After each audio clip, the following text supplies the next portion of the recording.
Bonjour à tous et bienvenue dans cette nouvelle vidéo. J'espère que vous allez bien la famille. Donc, comme j'ai l'habitude de dire, je suis ni banquier, ni conseiller, ni courtier en banque. Je suis juste là pour partager avec vous mon expérience personnelle. Alors, tout d'abord, je vais revenir sur l'ancienne vidéo que j'ai faite par rapport au calcul de la capacité d'emprunt pour la résidence principale. Je vous avais dit, bon, je refais un petit topo assez rapide.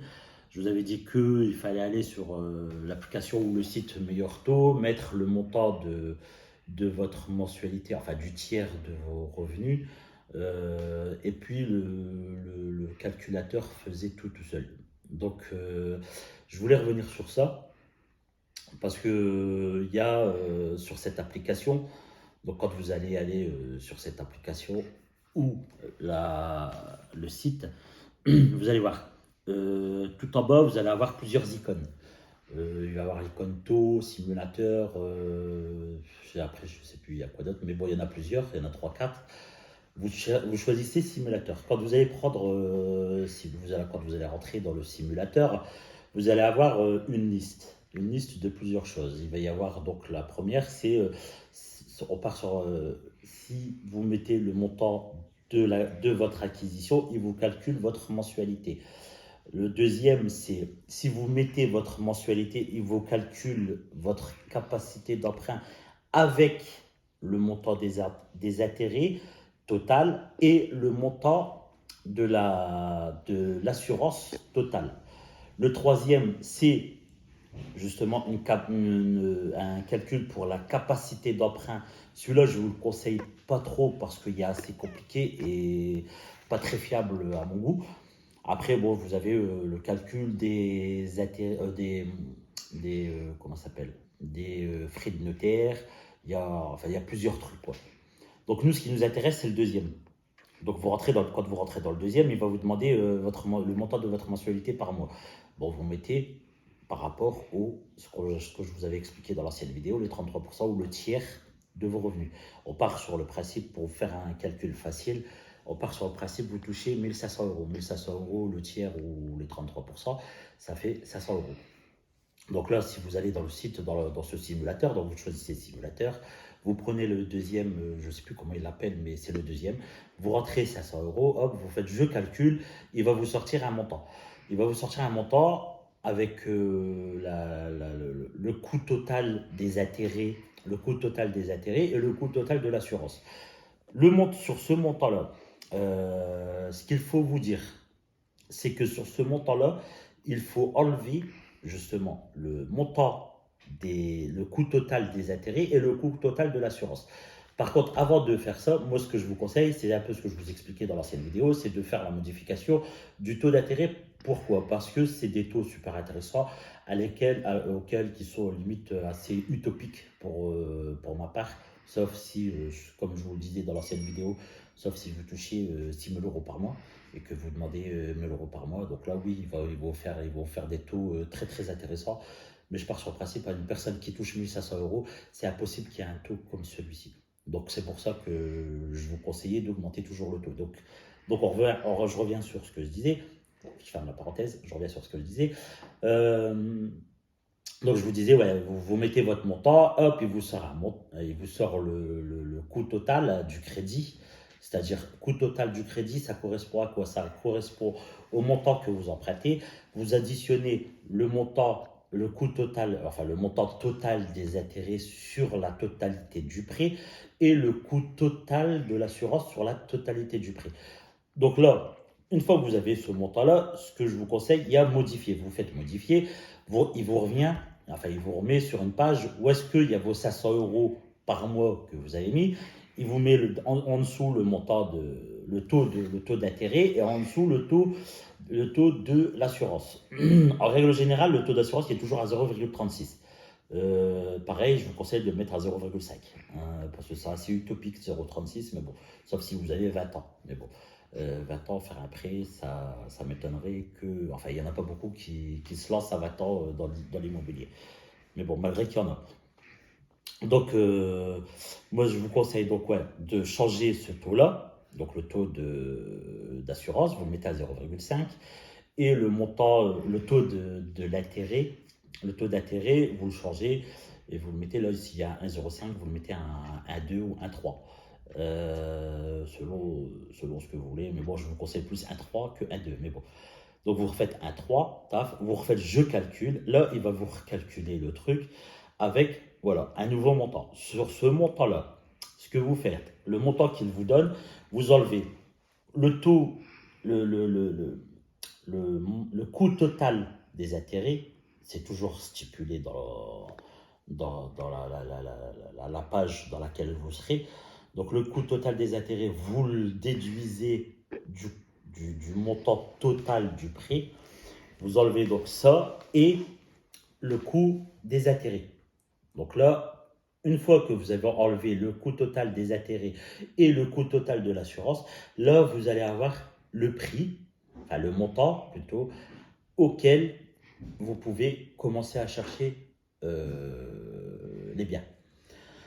Ce que je conseille, c'est de faire un tableau. Enfin, je vous conseille de faire un tableau en faisant sur les colonnes les taux d'intérêt. En fait, vous faites 1,3, 1,5, ou 1,2, 1,4, 1,6. Toujours vous rajoutez 0,2 ou 0,2 ou 0,3, tout dépend de la motivation que vous avez. Donc, si vous faites 0,2, bah, vous faites de 1,2 à 1,2, 1,4, 1,6, 1,8, 2. Et si vous faites par 0,3, bah, vous faites 1,2, 1,5, 1,8, 2 ou 2,1, selon ce que vous voudrez. Ça, c'est pour les colonnes.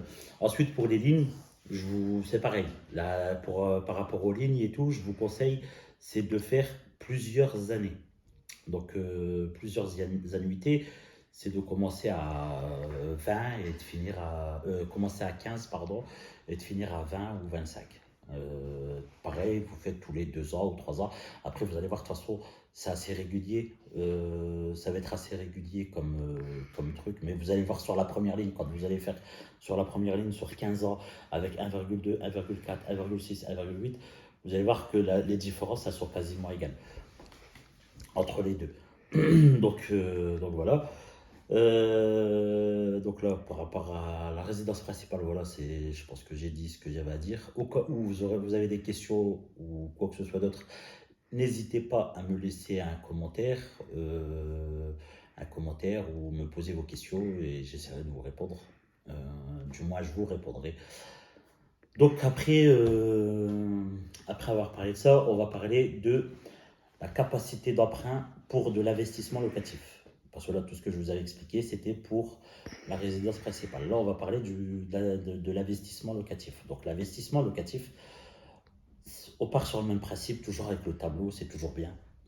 Toujours avec le tableau et les années, plusieurs années et plusieurs taux d'intérêt. Par contre, le calcul est quasiment pareil, mais il y a quand même une grosse différence. Pourquoi? Parce que votre capacité d'emprunt, elle va automatiquement augmenter par rapport à votre résidence principale. Je m'explique.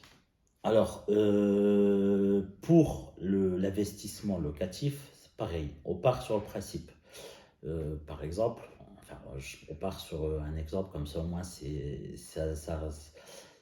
je pense que l'exemple, il n'y a pas plus clair comme exemple. Donc, au moins, même si j'oublie des choses ou je m'exprime, enfin, ou je pars dans un délire, limite, l'exemple parlera de lui-même. Donc, on part sur le principe, on va faire une étude de cas, on part sur le principe, donc, alors, vous touchez 1500 euros par mois, comme d'habitude, et vous achetez un bien où il y a deux appartements de 60 mètres carrés qui rapportent 500 euros par mois. Donc, pour le calcul de votre capacité d'emprunt, comment elle se fait? Sur vos revenus, c'est toujours pareil, c'est le même concept, c'est toujours 33% ou le tiers. Donc, sur vos 1500 euros, on avait fait le calcul tout à l'heure, c'était 500 euros. Donc, on pose les 500 euros. Ensuite, l'investissement locatif, parce que l'investissement locatif, le revenu locatif qu'il va vous apporter, il rentre dans vos revenus. Par contre, il rentre à hauteur de 70%. Il ne rentre pas en totalité. Donc, si on part sur le principe que vous achetez un truc où il y a 2 appartements qui vous rapportent 500 euros par appartement, ce qui nous fait 1000 euros par mois, 70% de 1000 euros, ça fait 700 euros. Donc, en fait, ces 700 euros-là viennent se rajouter aux 500 euros de vos 33% d'endettement ou du tiers de vos revenus. Donc, on serait à 500 euros sur vos revenus et 700 euros sur le revenu locatif. Donc, ça s'additionne. On se retrouvera par mois. Donc, 1200 euros par mois. Ça, c'est le montant auquel la mensualité ne doit. Enfin, c'est le montant qui ne doit pas dépasser la mensualité. En fait, il faut que votre mensualité ne dépasse pas 1200 euros de mois. Voilà. Donc là, ce que vous faites, bah, c'est vous repartez exactement sur le même principe. Vous faites une simulation avec les 1200 euros, voir le montant auquel vous allez pouvoir bénéficier. Pareil, comme tout à l'heure, je vous expliquais, vous faites sur 1, 2, 1, 4, 1, 6, 1, 8, 2. Les années, par contre, ça ne sert à rien de partir sur 15. Je vais vous expliquer pourquoi. Commencez plus à 18, 20 et vous montez jusque 25, 26. Vous faites ça. Et là, ça va vous donner justement le montant auquel vous avez le droit d'acheter. Le montant auquel vous avez le droit d'acheter. Bien sûr, le montant qui va vous donner, vous enlevez, comme je vous ai expliqué tout à l'heure, le coût total des intérêts, vous enlevez le coût total de l'assurance. L'assurance, c'est pareil, c'est toujours 0,5. Hein. Vous enlevez le coût total de l'assurance, ça va vous donner le montant. C'est pour ça que tout à l'heure, je vous disais, pour l'investissement locatif, vous allez pouvoir prendre plus d'argent parce que il y a justement les 70% du revenu locatif qui viennent s'ajouter à vos revenus. Donc c'est pour ça que vous ne pouvez que prendre plus que pour la résidence principale. Donc je vous disais pourquoi partir sur éviter de partir sur 15 ans. Parce que le revenu locatif, l'investissement locatif, pardon, plus longtemps vous allez partir, mieux c'est. Fiscalement parlant, mieux c'est. D'accord. Et dites-vous que plus la durée va être longue et plus votre mensualité va baisser. Il est vrai que en parallèle, vous allez payer plus d'intérêts, ce qui est normal et logique. Mais il y a un truc qu'il faut vous dire, c'est que fiscalement parlant, pour de l'investissement immobilier, vous ne déclarez pas, comme là, on avait dit, vous touchez 1000 euros, 1000 euros, donc ça, sur 12 mois, ça fait 12 000 euros. Ben vous n'allez pas déclarer 12 000 euros de revenus locatifs. Pourquoi? Parce que sur les 12 000 euros, ça, on part sur le principe que vous n'avez pas de travaux. D'accord? Il n'y a pas de déficit au niveau des travaux ou quoi que ce soit d'autre. Vous rentrez 12 000 points. Ben, sur 12 000 euros, déjà, vous enlevez le montant de vos intérêts annuels. Donc c'est pour ça que le montant des intérêts annuels, je vous ai dit, c'est pas très important, même peu importe le taux, parce que derrière, c'est ce qui va s'enlever sur ce que vous allez rentrer. Donc là, on part sur le principe que le bien que vous allez acheter, d'accord, en taux d'intérêt, on va dire, on est à 3 000 euros annuels. Il y a 1 000 euros de taxes foncières et 500 euros d'assurance PNO. PNO, c'est propriétaire non occupant. Donc ça, vous êtes obligé de l'assurer et votre locataire, en fait, assure l'intérieur et vous assurez les murs extérieurs ainsi que tout ce qui est menuiserie et toiture. Ça, c'est votre assurance qui prend en charge. Donc, ce que je disais, c'est voilà, sur les 12 000 euros que vous allez rentrer à l'année, pourquoi 12 000? Parce que, parce que vous avez 2 appartements qui vous rapportent 500 euros, 500 euros, ça fait 1 000 euros par mois. Sur un an, ça fait 12 000 euros. Donc, sur les 12 000 euros, vous enlevez déjà vos 3 000 euros de montant d'intérêt. Ça, c'est déjà 3 000 euros en moins. Donc, vous descendez à 9 000. Vous avez la taxe foncière qui est défiscalisable. Donc, c'est 1 000 euros en moins encore. Donc, c'est 8 000. Vous descendez à 8 000. Sur les 8 000, vous enlevez l'assurance PNO qu'on avait dit à 500 euros. Donc, vous redescendez à 7 500 euros. Sans compter des petits trucs à enlever, des 20 euros par-ci, 20 euros par-là. Bon, ça, c'est pas ce qui est le plus important. Dites-vous que là, la déclaration que vous allez faire, c'est en fait 8 000, on avait dit 9, 8, 7 500. Donc c'est 7 500 euros. Ça, c'est ce que vous avez déclaré en revenu locatif.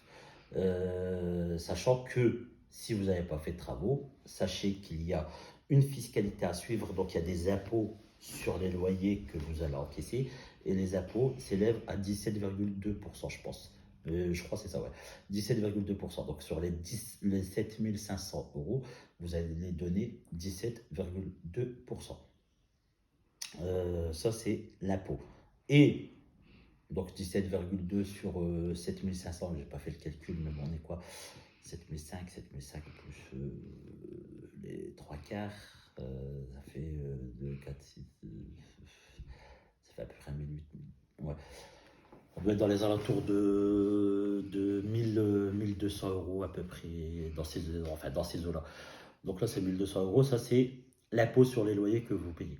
Ça, c'est sur le principe où vous n'avez fait aucun travaux.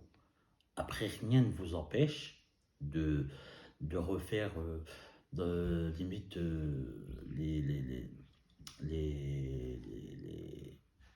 la partie commune du bâtiment, parce qu'automatiquement, s'il y a 2 appartements, il va y avoir une partie commune. Mais rien ne vous empêche de refaire quelques petits travaux dans la partie commune. C'est-à-dire remettre un coup de peinture, remettre un coup de frais, changer 2-3 trucs. Voilà, c'est toujours 1000-1500 euros en moins à enlever. 1500 euros, 17% en moins sur 1500 euros, ça vous fait 17 plus 8,5, ça vous fait 26,5. Donc ça vous fait déjà 260 euros en moins à donner sur les 1200 euros que je vous disais tout à l'heure. Donc voilà, après, tout est une histoire de calcul de toute façon. Tout est une histoire de calcul. Ouais. Après, je vois là, ce que je conseille, c'est ça, c'est de partir sur plusieurs simulations avec plusieurs années. C'est pour ça que je vous disais de ne pas partir sur 15, mais plus 18. Après, c'est selon votre bon vouloir, bien sûr. Après, si vous voulez partir sur 15, vous partez sur 15. Sachant qu'un investissement locatif, s'il ne se paye pas tout seul, c'est que c'est un mauvais investissement locatif. Je m'explique. Pourquoi partir sur de la longue durée? Ça va vous baisser votre mensualité. Si ça vous baisse au maximum votre mensualité, j'ai envie de dire, vous partez sur, sur 120, 130 000 euros, vous avez 2 appartements, ça va vous coûter 500-600 euros, enfin plus 600 euros que 500, mais on va dire que ça va vous coûter 600 euros par mois, ça vous rentre 1000 euros. Il vous reste 400 euros dans votre poche tous les mois. 400 euros dans votre poche tous les mois. Sur un an, ça vous fait 4800 euros. Les 4800 euros, vous payez 1000 euros la taxe foncière, 500 euros la taxe, l'assurance PNO, propriétaire non occupant. Ça vous paye la CSG, enfin la CSG, c'est l'impôt sur les loyers qui était de 1200 euros. Ça vous paye tout ça et ça vous permet même de réinvestir un peu pour rafraîchir ou quoi que ce soit d'autre. Donc ça, c'est ce qu'on appelle un bon investissement locatif. Et ces 400 euros-là, dans l'investissement immobilier, ça s'appelle le cash flow. Donc tout ce qui reste dans votre poche, une fois que vous avez payé votre prêt, c'est le cash flow. Et plus vous aurez de cash flow, mieux ce sera. Ce qui est tout à fait logique. Bon, voilà, je pense qu'on a fait le tour pour cette vidéo. Je vous remercie de l'avoir regardé.